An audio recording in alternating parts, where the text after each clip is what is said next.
I'm here to present our next speakers. Earlier this year, I was invited out to Stockton, California for some instructing with the National Initiative. And on my way out there, I thought, well, I've been trained in procedural justice and implicit bias already, so it'll be a nice trip. Maybe I'll get a couple tidbits to come back to Albany with and some sunshine. Two things happened while I was out there. One, there was no sunshine. And two, I learned a lot more than I had bargained for. Be encouraged. It's a daily message. Wilisha Beatty-Cherry gives herself and to others. And how can one not be when you speak of Wilisha? She's a loving wife to her husband, Stephen, mother of 7, a grandmother of 1, an outreach worker for Claudia Landine Elementary, and an employee in Lincoln Unified School District. She earned her associates in social behavior sciences in 2015, the same year she started and founded her Fruitful Cherry nonprofit organization. If that weren't enough, she also finds time to have an impact on her community by her participation and partnership with the Stockton Police Department through procedural justice programs, trust-building workshops, and the implicit bias training. Be encouraged indeed, Wilisha. Which leads me to our next speaker. Captain Scott Meadors is much bigger than his bio gives him credit for. States that his assignments for his officer, training officer, narcotics officer, all the way up through the ranks for the last 9 of his 29 years as captain, where his primary responsibility was gun violence reduction using ceasefire model. It also mentions him being the lead during a national initiative of work on training surrounding procedural justice and the creation of the trust-building workshops I mentioned earlier. What it fails to convey is the transformative effect he has had on so many of us that have had the opportunity to take part in his programs, and how he has crafted the template by which we should all use and adhere to when we adhere to restoring, reinforcing our community's trust within law enforcement. So with that, I present Wilisha and Scott. There will be a mic passed around at the end. If anyone should have questions, just hold your questions till then. Thank you. Thank you. Oops.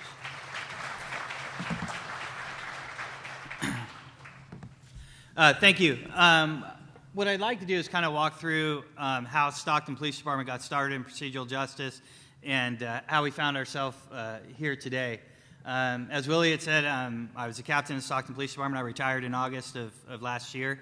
In 2012, Stockton Police Department was marching towards bankruptcy. We were one of the largest cities in the state of California and the nation to go through bankruptcy. As we were marching towards bankruptcy, our homicide rate was climbing, our staffing was dropping, and our trust within the community was dropping as well. We had to make a decision as an agency for the city and for our community to start impacting the gun violence. Predominantly in the city of Stockton, our gun violence was being driven by gangs, predominantly Black, Latino, and Asian gangs. We started running the ceasefire model of gun violence intervention, and what we found very quickly is that to build trust in our communities and reduce gun violence, you had to do it in a manner that was you do everything that you can to get these young men to step away from the violence and put the guns down. And we went back to Chicago and got the procedural justice training and found that truly this is what we expected from our officers, this is what we expected from each other within the police department, and it gave us a manner in which to deal with the young men, their families, and the communities being impacted in the violence to build that trust. As we started running ceasefire, we started looking at our partnerships and building upon those partnerships. We brought back the procedural justice, we trained our command staff, we started training the entire department, including our professional staff. And as we progressed through the procedural justice training, we became more adept as facilitators. We started bringing in community members into those spaces. And many of you, if you've attended a procedural justice class, you know it's set up in pods. We would have 4 or 5 police officers from any rank at a table with 1 or 2 community members. And very quickly we found that there was initial concern on both police and community members coming in, apprehension as to what was going to happen when they got in that space, concerns about how are people going to be treated. Is it going to be a situation in which I am just being angry with the police or the police being angry with the community? And what we found within a few minutes is that people started bonding at the tables. They started having the group discussions around expectations, both in the community, expectations for police officers, and found that the expectations many times were very similar. And the frustrations that were happening within the community around mistrust with the police and the aftermath of that, the failure to engage with the police, not trusting the police, not wanting to participate in a process, being impacted by the criminal justice system more than many other communities. Officers inside the department, how they felt they were being treated if they weren't given a voice, sometimes was very similar. As we progressed through that, we continued to build those partnerships. We continued to work out into community spaces, and that is where Wilisha and I met for the second time. At Stockton, when we got involved with the national initiative around 2014, 2015, we started 3 training. We continued the Procedural Justice 1 training, Procedural Justice 2, which was the scenario-based training and a refresher, and then Procedural Justice 3, the Implicit Bias training, which for us became very important because of how the situations in which our officers are finding themselves, our community members are finding themselves in with the police, and what those interactions could look like. I think I was in a room yesterday, and I mentioned in one of the breakout sessions, I listened to a young man, Clifton, if he's here today, spoke to what it was like for him when he's stopped by the police and that fear that goes on and the reaction that he has physically. And when you take that and you start talking to a police officer about implicit bias and the effect of race on interactions and how the Black Crime Association has such a strong effect in this society, and what an officer walking up and starts seeing behavior where someone is nervous and the physical reaction and what can happen in that interaction. And you can have something happen, you have a mistake at that door where an officer misjudges a behavior and all of a sudden we pull the trigger that never should have been pulled. And that's a mistake that we can't make. For me, when we started talking around implicit bias, when I hit the street in 1991, I was told not to go into a community in South Stockton that was predominantly Black. Unofficially, what I was being told is that to be fearful of that community. And already at a very young age, at 21, I was the height of a 12-year-old. I looked like I was 12. I came from a different community. I was learning to fear what was down there. And it wasn't until I was put in a situation where I was policing there on a regular basis that I really discovered that, like all of our communities, everyone living down there, there was a very small fraction of people that were driving violence and crime, and a huge part of that community that truly wanted the same things that all of us wanted.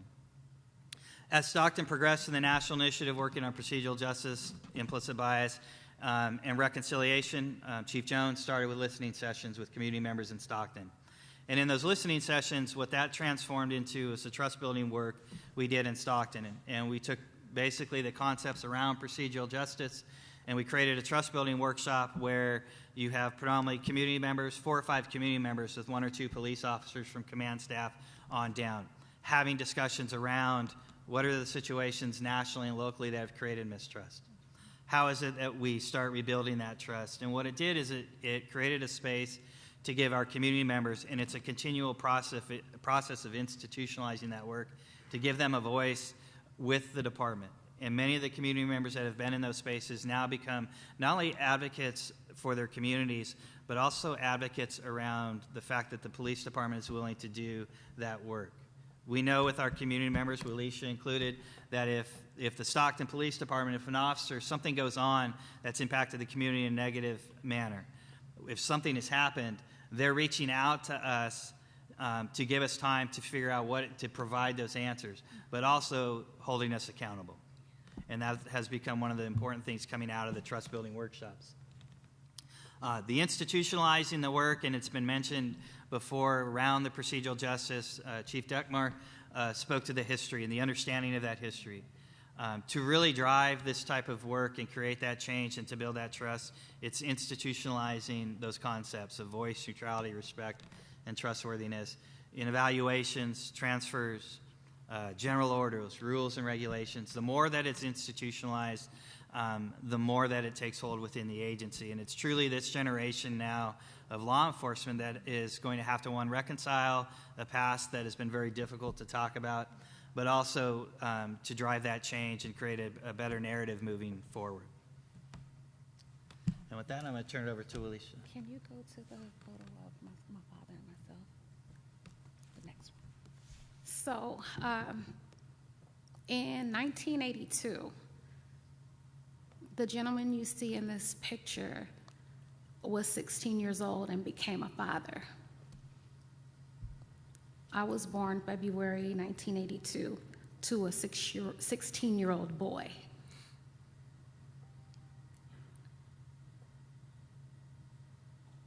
Can you go to the one up hand? March 27th, 2002, 20 years after becoming a father, he was taken from me,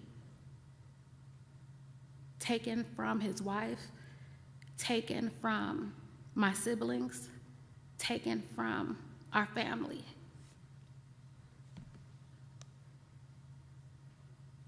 I received a call so early in the morning that I can't even remember, maybe 3:30, 4, sometime around then, from my stepmother urging me to come to their home. She had been given permission by the Stockton police to contact me to come be a mediator because something was going on with my father. When I arrived to the scene, I never got a chance to speak to him. In fact, I was handcuffed, treated very poorly, and within an hour and a half to 2 hours, learned that my father was dead in front of his home. After the smoke cleared, we were allowed through. He lived in a court. My brother's mother lived in the vicinity of my father, so all the family kind of congregated in front of her home. And I recall SWAT and other police officers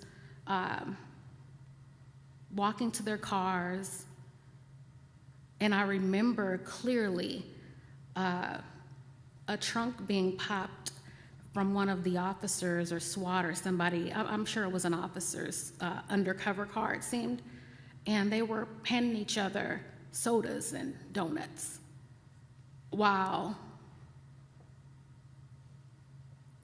we watched, grieving.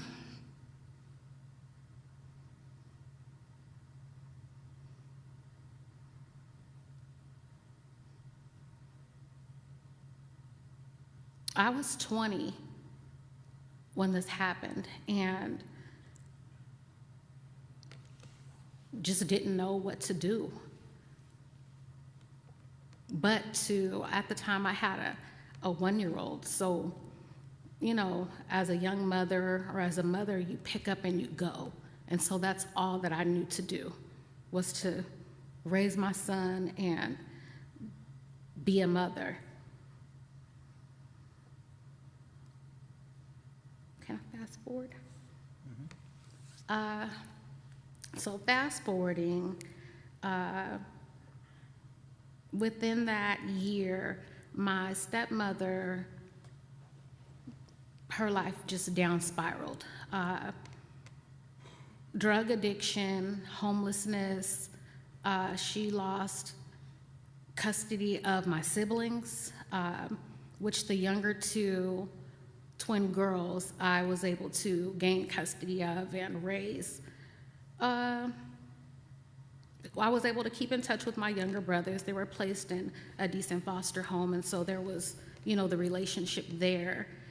But here I am now at about 21, 22, raising two girls who I'm only 13 years older than, and now the mother of two sons. And because if you don't know anything other than surviving, you just keep going.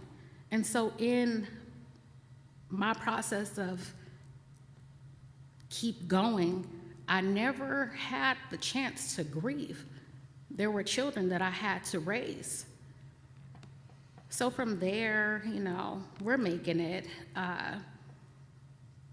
In between time, there was a lot of pain that we had to deal with because this woman who I adored, like I said, I watched her life crumble before her. March 27, 2002, not only did she lose her husband, following that, she lost her children, she lost her home, everything she knew to find peace and comfort in. And so I would keep in touch with my stepmother through visiting what we call tent cities in our town, where the homeless population gather.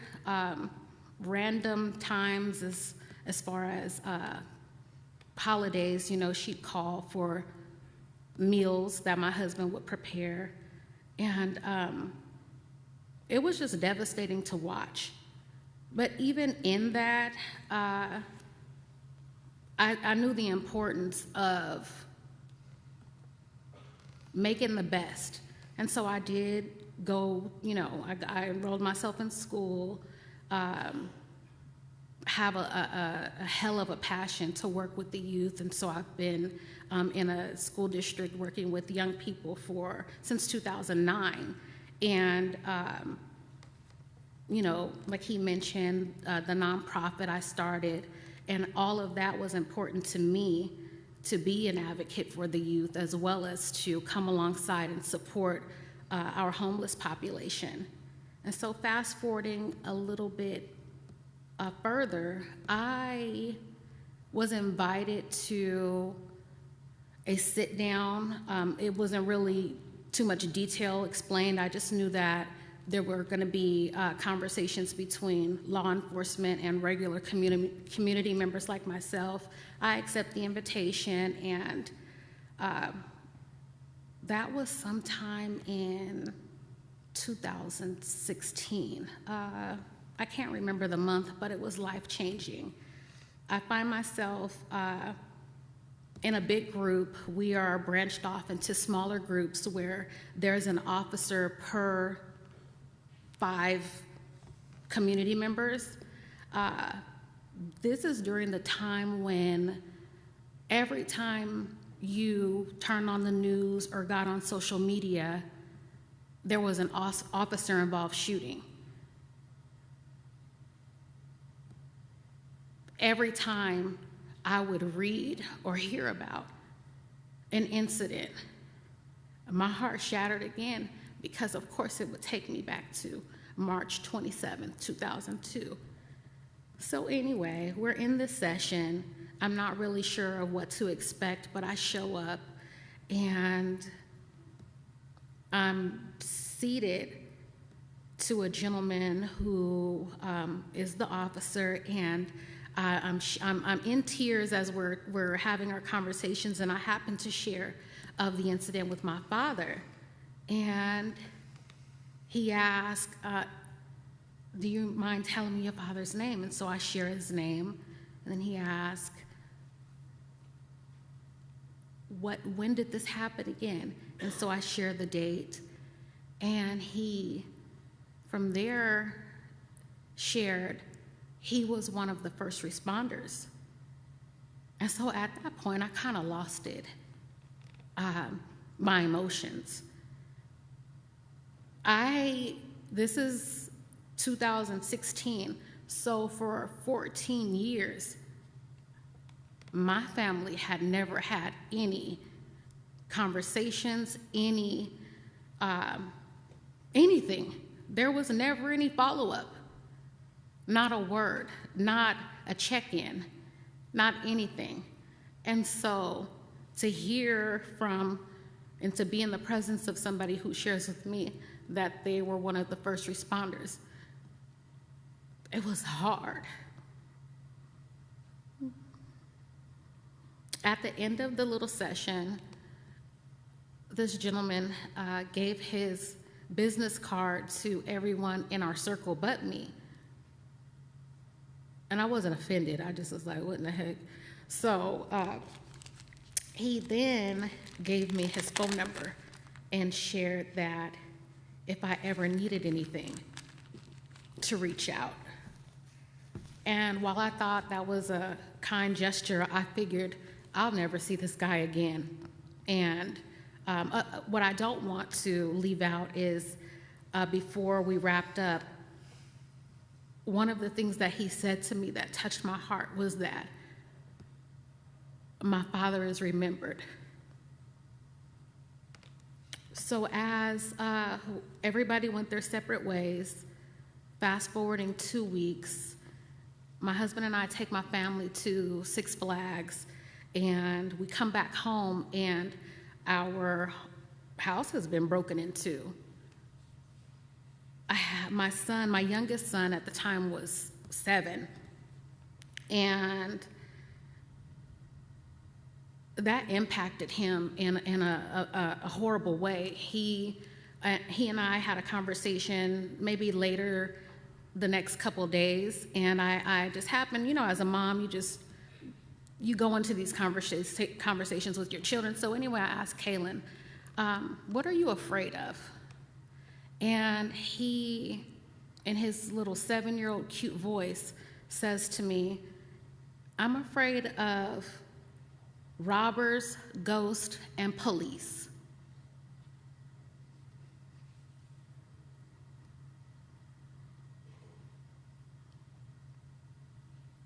I knew for sure that I would just have to eliminate the scary movies he's watching to help him with this ghost thing. With the robbers, I immediately contacted Xfinity Comcast, and we paid for an alarm system, so I shared that with my son.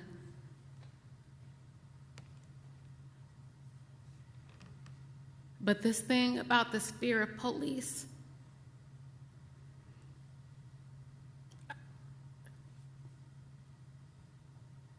I was given that phone number.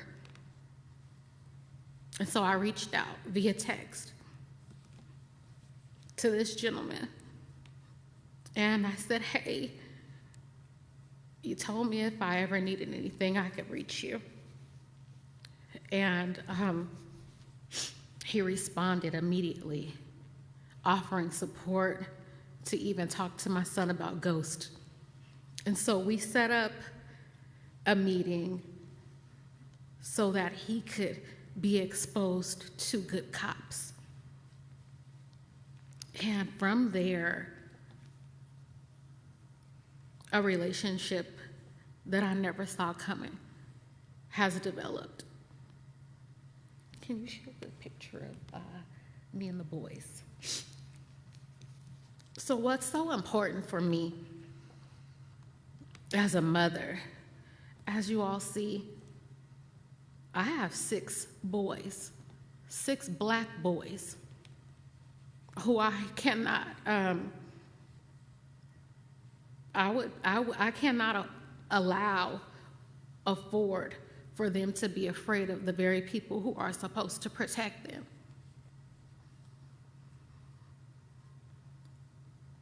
Not only my sons, my nephews, nieces, my own husband, I need them to know that I'll do whatever I can to make sure that they know that they're protected. And so the communication between Scott and I just never stopped that day in 2016.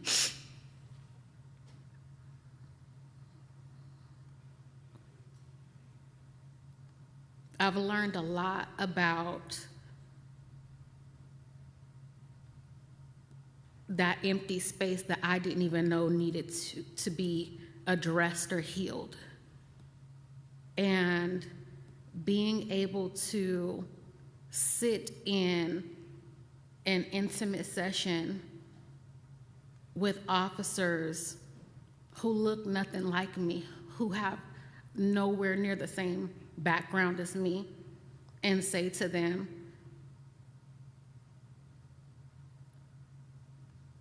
that my sons' lives matter, and they be receptive to it. Those are the very things that I will continue to show up at places like this to share, because it does make a difference. My participation in the trust building workshops have opened up doors where people who I just never would have imagined meeting or having an impact on by simply sharing has brought all kinds of optimism. It's just been,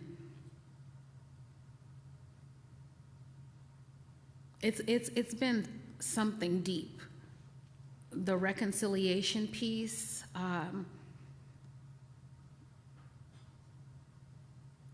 no doubt has been helpful.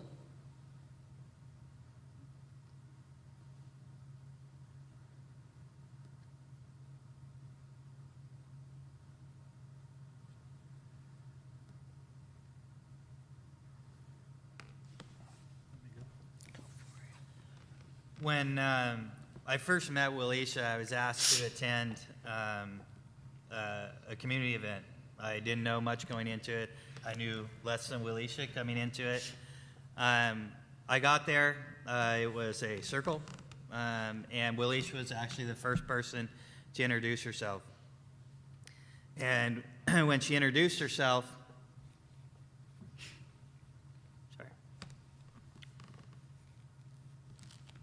the way she introduced herself, she said her name. I'm Wilisha. In 2002, Stockton PD robbed me and my father.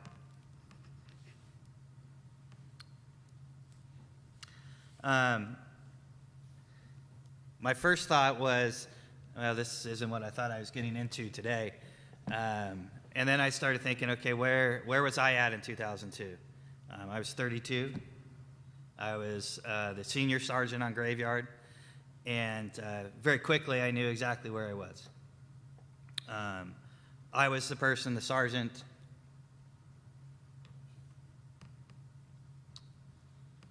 responsible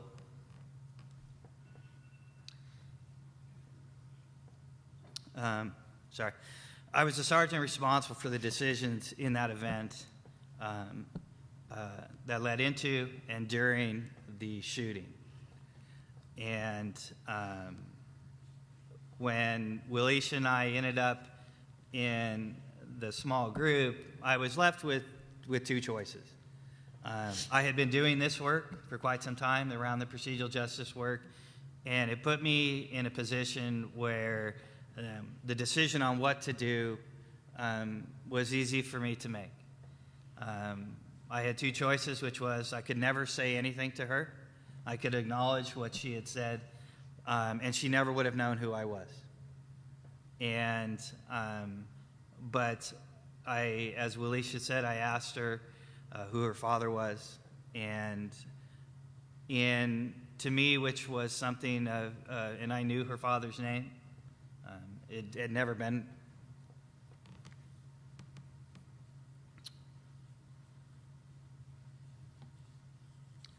forgotten, was an opportunity to humanize who he was, and that his life, like anyone else's, mattered. So I gave Wilisha my number. She called. I didn't have much I could do with ghosts because, frankly, I didn't want to deal with ghosts. But I felt there was an opportunity there to hopefully create some change.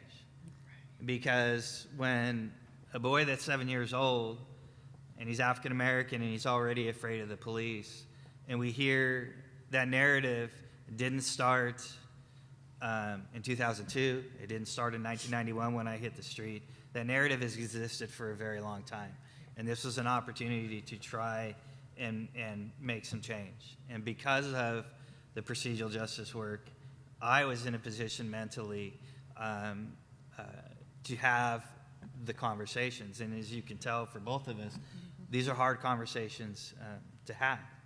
You know, my decisions led to the death of Wilisha's father. It's not something I've ever forgotten. When I met with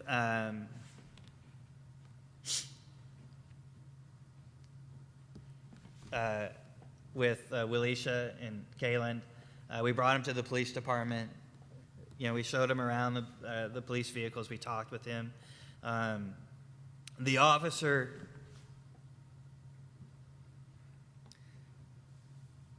that's there with us was also there that night.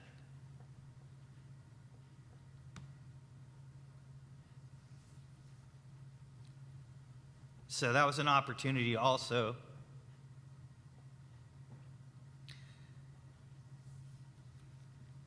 for that officer to be able to meet Kaylin, and then to be able to explain to him the why we were doing it. My department, for Wilisha's family, we failed that family in providing information.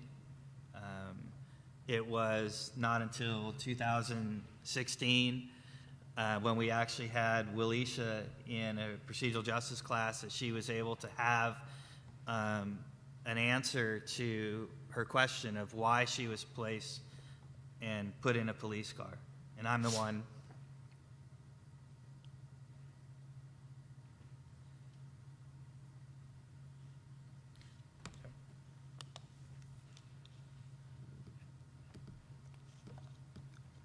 that made that decision. Wilisha's never asked the why of the event. I think we've answered it on 2 occasions. Wilisha and I spoke together at her nonprofit, and it was asked. And then we had a group of Baton Rouge trainers that came into Stockton, 15 trainers that were looking at doing this work. And for us, the strength of having a relationship with our community members, with Wilisha, we see it in how people respond when they hear her story. Because the story is the impact of that event and coming out of it on her family. You have the impact in the agency and the officers that were involved, but the impact on Wilisha's family and the lack of information we gave the family after the event is important for our officers from any rank within an agency to hear. And the Baton Rouge trainers initially, when they came in, were reluctant. They were concerned about what we were going to be talking about as far as procedural justice. But when they heard Wilisha's story, then it was a matter of trying to prevent a kidnapping because it was her words and what she told them that truly changed how they were looking at what this work means. Through a very tragic event, we've been able to give Wilisha and the family answers, but truly it's created a relationship between Wilisha and I, her sons, my wife, to where that narrative coming forward, especially for her sons and for Wilisha, and has changed. We can't change what happened in 2002, but we can change how it's handled now. When we talk about reconciliation work, reconciliation can be at the highest levels with the head of an agency, for those of you who are chiefs. It can be done by an officer on the street. And it has to be done by someone that cares. And being able to provide answers for Wilisha and her family, even so many years after an event, is very important. That transparency that we talk about today didn't exist to the degree that it does when this event happened. It was much different than it is today. We've had Wilisha in several procedural justice classes, in trust building workshops, and what we have found is that when you have community members in these spaces and they're willing to share very difficult stories, the impacts of our decisions, the impact of encounters, in a manner where the officers and the personnel that are in the room are not felt like they're being attacked or being blamed, what we find is that that becomes the most important thing in the room, is being able to hear what was the impact to Wilisha, to her family.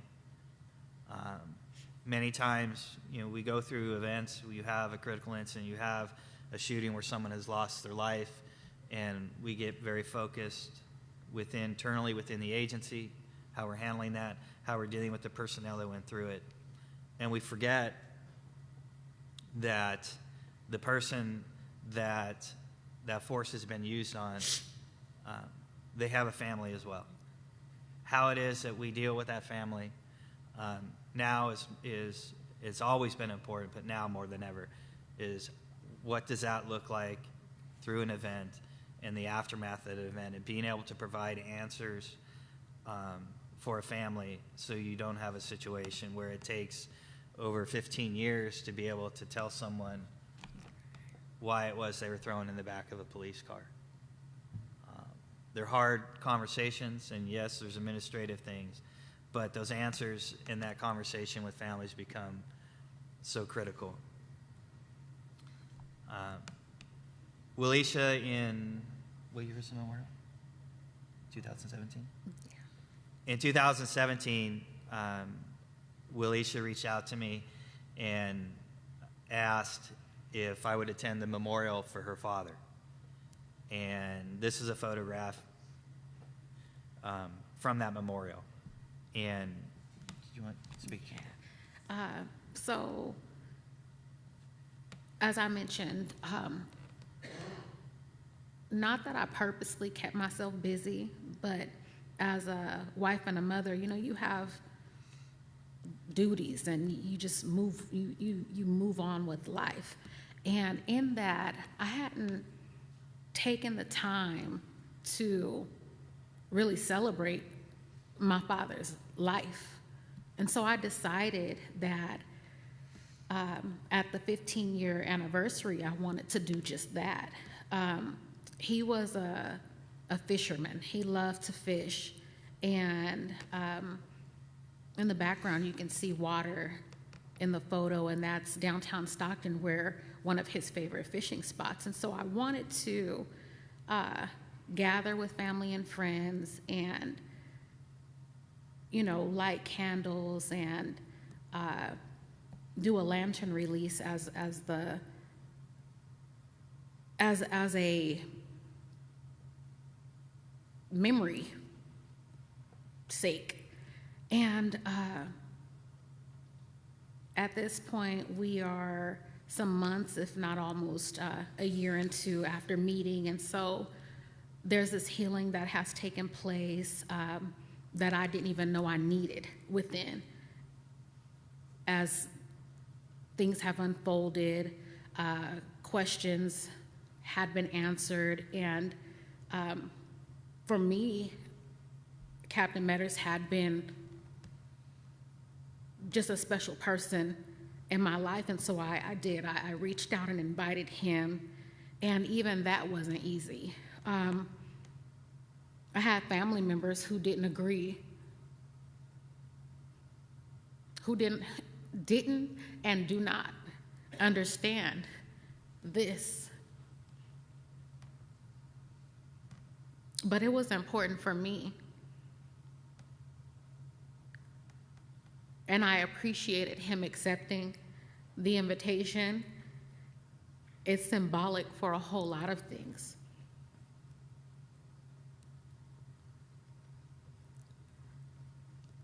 Him being there and just his presence is that reconciliation piece that we talk about in procedural justice, in humanizing my father.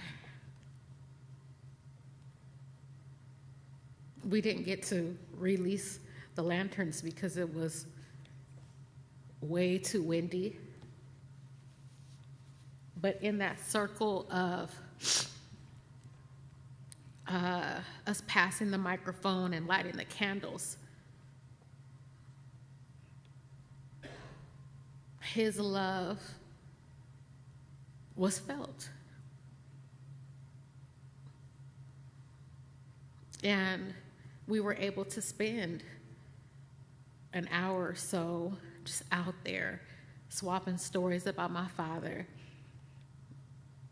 And again, just keeping his memory alive. A part of that was celebrating for me on the inside that I finally had answers. I felt like the police department finally did right by my family. And it's unfortunate that it took so long, but I'm grateful that it did happen. After this event happened, and Wilisha has mentioned that the family was not given answers, and the local newspaper wrote an article about the event, and the narrative within the article had become about what happened with her stepmother. The legacy became living in a tent 3 blocks from the police department. The impact on Wilisha.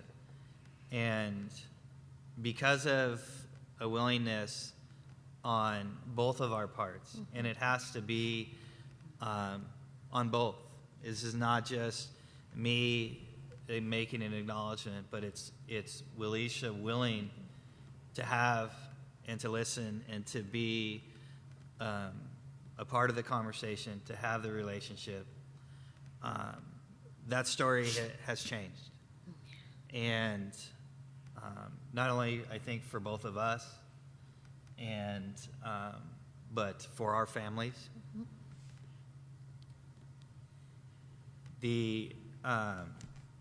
One of the things that happened in the aftermath of this, and you notice there's only a couple pictures of Wilisha's father. At one point, Wilisha's car was towed, and the photo album with all of her father's photographs and her were in that car, which had been lost. And when you think about the impact of events on families with law enforcement, and the memories that were in that photo album were lost, again, because of an action that was taken by police. I don't know why it was lost. We had just talked about this when we were looking for photographs to put up there. But it's another thing that becomes harder and harder for families to be able to go through these events and to build this trust. For me, the ability to be in this space with Wilisha, I never would have expected this. And it takes a lot of courage for her to be able to come into our spaces, come into our classes, to be here, to be able to share her story. But the one thing that has always come away from this, especially for officers, is that not once has any officer walked out of a space that we've been in together where she shared her story. And many don't know it. Some will, many know her now within the police department, but they don't know her story until she shares it. And when they leave that room, they're leaving with the impact of that event. And what it meant to her, which hopefully becomes a challenge and a charge for them to do the best that they can. As we've been doing this work and doing the procedural justice classes, it's really when I mentioned bringing Wilisha into a procedural justice class, one of the main instructors that I teach with is a sergeant. And there was no rank within our program. I didn't have more say over him. I managed it. And I said, I met Wilisha. He didn't know when I told her his name.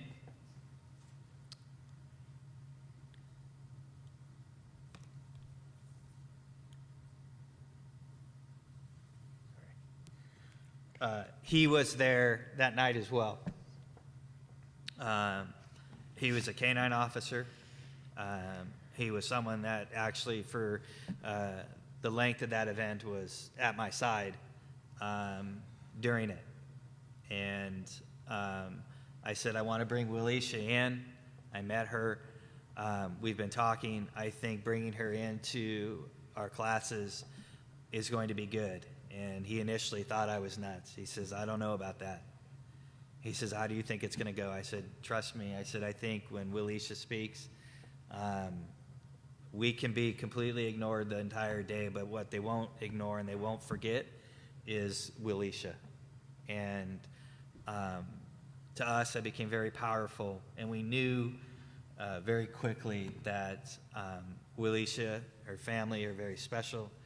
Having her and being able to have that partnership with her and continue it and to be here.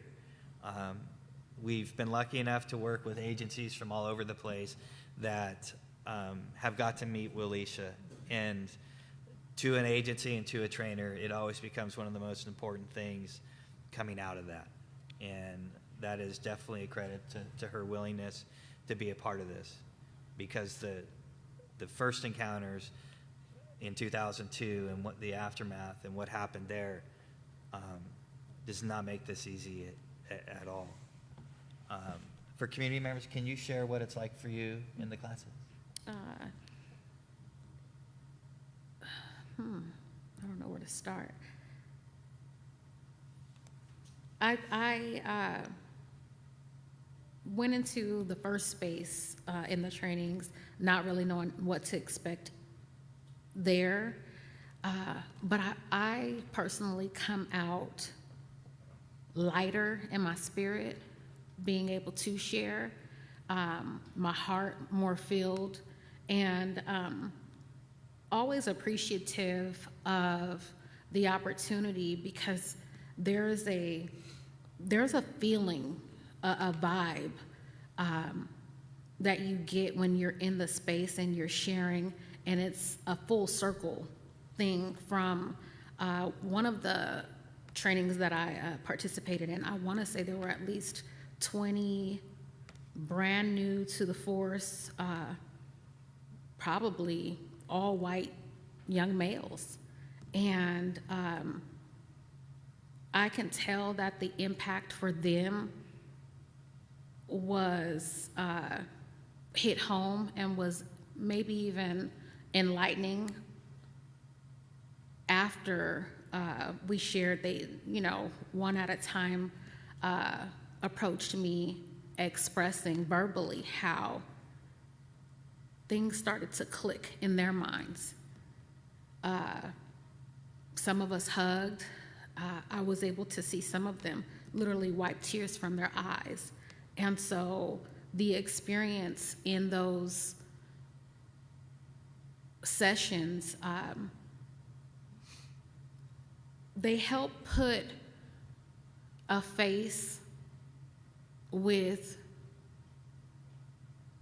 families who have been impacted. They, I can't stress the word humanize. They humanize the individuals who are normally looked at as criminals or thugs.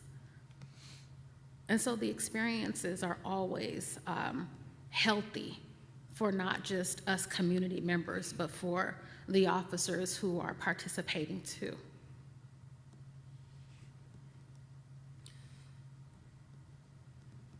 I'm going to jump past that. For Wilisha and I, what started as something very tragic has turned into something for us very different. It's a friendship, it's a relationship, a very close friendship. Our families, her son KJ. When I was on the job, I was his. Now his officer.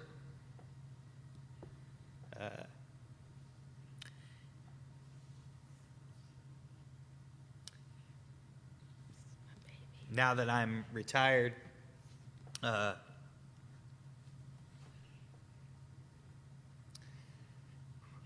my son, who is one of our new officers in Stockton with 2.5 years on the job, now has stepped into that role as well. My wife, who's right there, makes chocolates for a mother-son dance that Wilisha puts on. She made Kayland a blanket. He's a Dallas Cowboys fan. We're Pittsburgh fans. Yeah. She got a Pittsburgh blanket. But for us, again, I can't stress enough, is for law enforcement especially, and trainers and those that are doing this work, is you have to be willing to have the conversations, and both community members and law enforcement, you have to be vulnerable to that. And we learn very quickly in law enforcement, and we teach it in the PJ classes, that we shut emotions down. And we lock that away, because that's how we survive on the street. But when you start looking at the things that we encounter in law enforcement, to do that is not healthy. You have to be willing to let that out, to be in a space where that's going to show. And I think, to me, it becomes the power of what those classes are, how important these relationships become, and a willingness of everyone to do it. And that's a willingness with community members and law enforcement. And Wilisha has the ability to not only have a voice for her father in our classes and for her family, but also for community members that she can now be an advocate for in that same space. And I'll kind of leave you with 2 quotes that we use a lot within those classes. And Maya Angelou, never going to forget how they make you feel. And Martin Luther King, we talk about many times, you define, a hero in situations in this big event, but truly it's our community members, it's our law enforcement officers that every day that are out on the street that are doing those small things that mean so much. And sometimes it can be the smallest of an action and an interaction that can lead to something that's much bigger. Thank you. Well, I want to add that back in 2016, I acknowledged that Scott could have kept quiet. There would still be this thing sitting in my heart regarding the police and my view of them. Fast forwarding to his meeting with Kaylin and Officer Nance, Maya Angelou, this piece of people will forget what you did, but people will not forget how you made them feel. And it's common for officers to give out, their little stickers, and that's okay, But I brought this with me.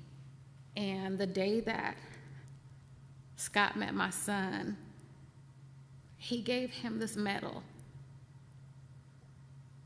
not a sticker. And even though it's Kaylin's, I've taken partial ownership, and it just represents a lot.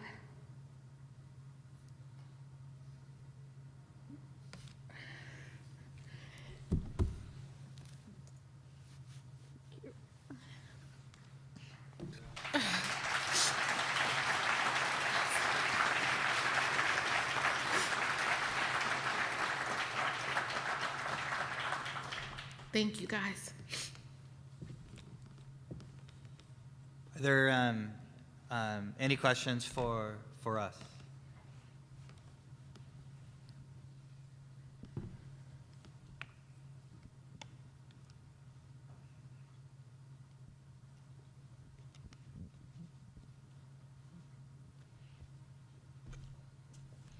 I'll ask one. I don't just, well, first of all, let me just say that hearing your story for the first time, for me, really, at its essence, is what we're trying to do, here. And, not only just through GIVE, but with a lot of other things that we're involved with, but putting that story and hearing your story, Wilisha, and humanizing your dad. And the example that you two provide to us and to others around the country is really remarkable, and it shows that building of trust and that reconciliation is possible and important, and I just applaud the both of you. Thank you. Thank you.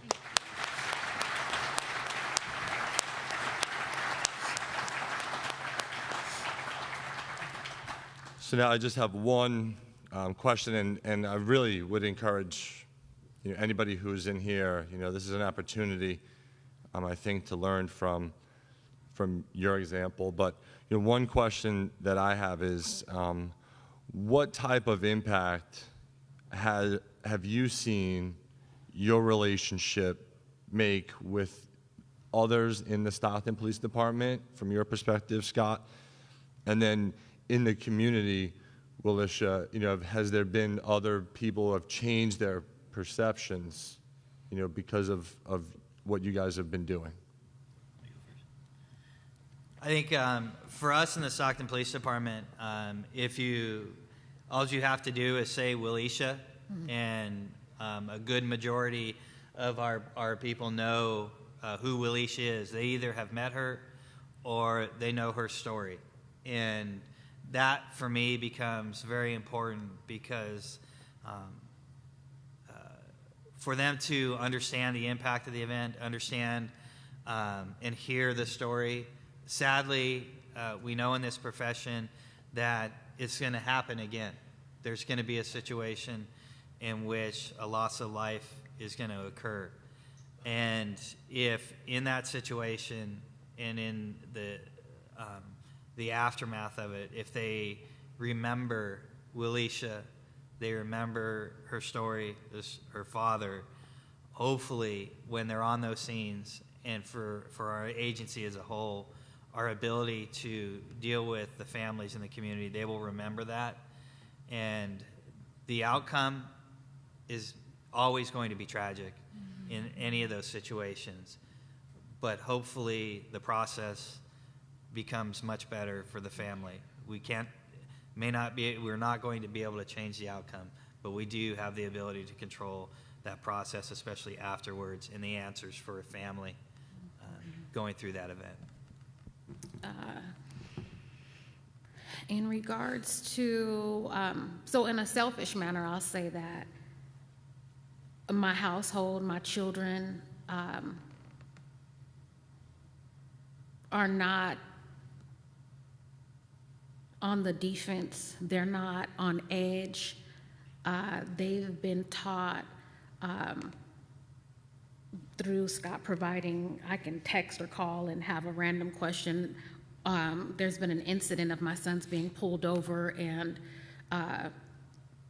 I feel like, thank God, my husband and I were ahead of them in our own car, but just were literally 4 to 5 cars pulled them over. That was a bit much. So for like I said, my own household, my own children, that wall that could have been built, brick by brick, they see what their mom is involved in, and that kind of defense is dismantled. Within the community, Scott's come out and share, have the support of his wife, and there have been times where people who are in my family, in the beginning, they were just kind of like, what is she up to? What is she doing? But when I share with them the things that take place in the sessions, there's a newfound respect, not just for me, but for officers, because they, just like we as community members want to be humanized, when these ladies and gentlemen go home and take their uniform off, and even while they're dressed in their uniform, they're still humans. And so I'm able to share that perspective to humanize these people who have these badges and uniforms on. And that's an important piece that I'm able to see full circle within the community. I hope that answered. The one thing, and I'll finish up on this, and we had one of our community members share in a class. And what she said, and she told the entire class, the officers in the room, is that understand that your uniform has a voice with it, that when you come into communities, the voice that your uniform brings isn't always your voice. And the history that uniform brings is very powerful, especially if that history is negative. And it's up to us as law enforcement officers, and what she said is, you need to give me this. You need to tell me who you are. And that, again, to us speaks to the power of having the community in those spaces, because officers, we know, because they talk about it afterwards, we've seen it written on evals, that statement right there becomes very important for them to understand that the uniform has that history and a voice, and we've heard how important the history is, but more importantly is to be able to give that community who they are as a person. Thank you. Thank you. Good. Just give one more opportunity for any questions or comments from the group. Okay. Thank you again, Scott and Wilisha. Thank you.